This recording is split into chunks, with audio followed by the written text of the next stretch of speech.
Hi, magandang umaga sa inyo mga kasawi. Kamusta na po kayong lahat? Naway nasa mabuti kayong kalagayan at mag-iingat kayo palagi mga kasawi. Isa na naman ito sa request ng ating followers at isa po siyang babae mga kasawi. Hello po, paki-hide na lang ng profile pic at name ko. Totoo po ba na kapag ang lalaki ay sobrang stress at problemado ay naapektuhan ang pagpapalaki niya? I mean, wala nang gana pagdating sa sex kahit gustuhin niya na hindi natatayo ang kanyang ari. Sabihin mga kasiwa, ang tinatanong na ating sender ay kung totoo ba na kapag once ang isang lalaki, kapag problemado ito, wala ba itong gana pagdating sa pakikipaghana-hana mga kasawi?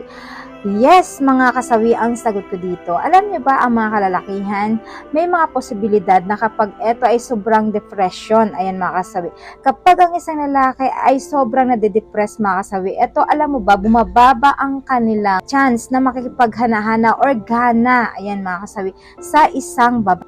Nakakaranas sila mga kasawi ng pagbaba ng kanilang libido mga kasawi. Kapag once na ito ay bumaba, syempre andyan yung depression. At kailangan kapag na-depression ang isang lalaki, kapag na once na ang lalaki ay na-depression mga kasawi, alam nyo ba, bumababa talaga ang kanilang chance na ito ay may gana sila pagdating sa hana-hana mga kasawi. Diba may mga iba't iba naman yung part ng isang lalaki na for example, may diabetic ang isang lalaki, diba? Kapag once na may diabetic ang isang lalaki, alam nyo ba, isa rin yan sa mga nawawala ng gana. Kapag once na isang lalaki ay meron itong diabetes mga kasawi, sila din ay maliit yung chance na nagkakaroon sila ng gana mga kasawi. Kasi confirm sa mga lalaki na wala silang sakit or nararamdaman, alam nyo ba yung kanilang mindset ay doon lang nakapokus. Wala silang iniisip or pinoproblema mga kasawi, bukod doon sa ating kapag once ang isang lalaki ay may diabetic mga kasawi, alam niyo ba na kapag pababa ito ng kanilang lipido mga kasawi, kasi nagkakaroon ito na tumataba na sila, nagkakaroon ng depression, ayan, ang mga lalaki na problema sila, nai-stress sila na sobra-sobra, kaya kumbaga wala silang gana kapag dating sa hana-hana mga kasawi. Parang mga babae lang yan, di ba? Kapag tayo ay problemado, sobrang depressed tayo, may iniisip tayo na kung anong bagay-bagay. Tapos ang asawa natin nagyaya sa atin na makapag-love making. Di ba ikaw, wala ka ring gana, wala ka ring samod, kahit na yung asawa mo ay sobrang aribang-aribo na sa'yo, kahit na kinakain na yan sa'yo or dinidilaan na yan sa'yo, wala kang pakialam kasi yung isip mo ay hindi doon, kundi may iniisip kang iba yung mga pinoproblema mo. Di ba? Ibig sabihin, in short, ay nawawalan ka rin ng gana. So same lang yan ng mga kalalakihan mga kasawi. Kapag once na sila, kahit na anong karenyo mo sa kanila, kapag may iniisip sila at sobrang hindi sila nakapokus doon sa ganung bagay, ay nawawalan talaga sila din ng gana mga kasawi. So yun lang yun.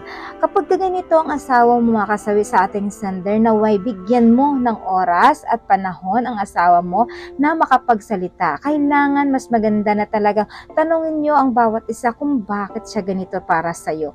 Alam nyo ba, para maging healthy ang inyong love making sa buhay, healthy ang inyong sex ninyo pagdating dito sa life ninyo mga kasawi.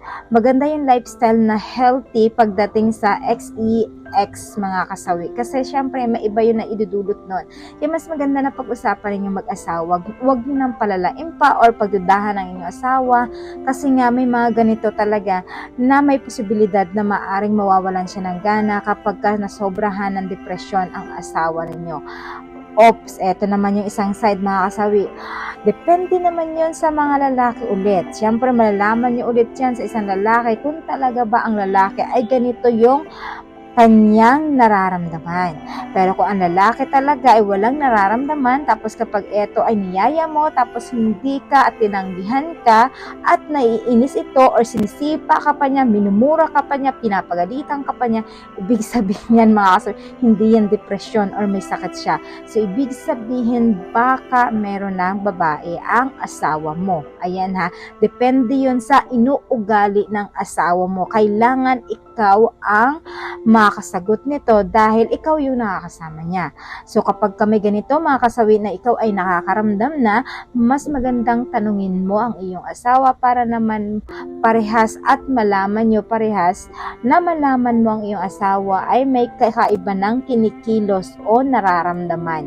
Mga kasawi, walang na wag kang matatakot na tanungin mo ang iyong asawa tungkol dito para aware din siya na ganito na ang iyong pakiramdam. At least meron kang hint at meron na rin siyang hint na meron ka ng alam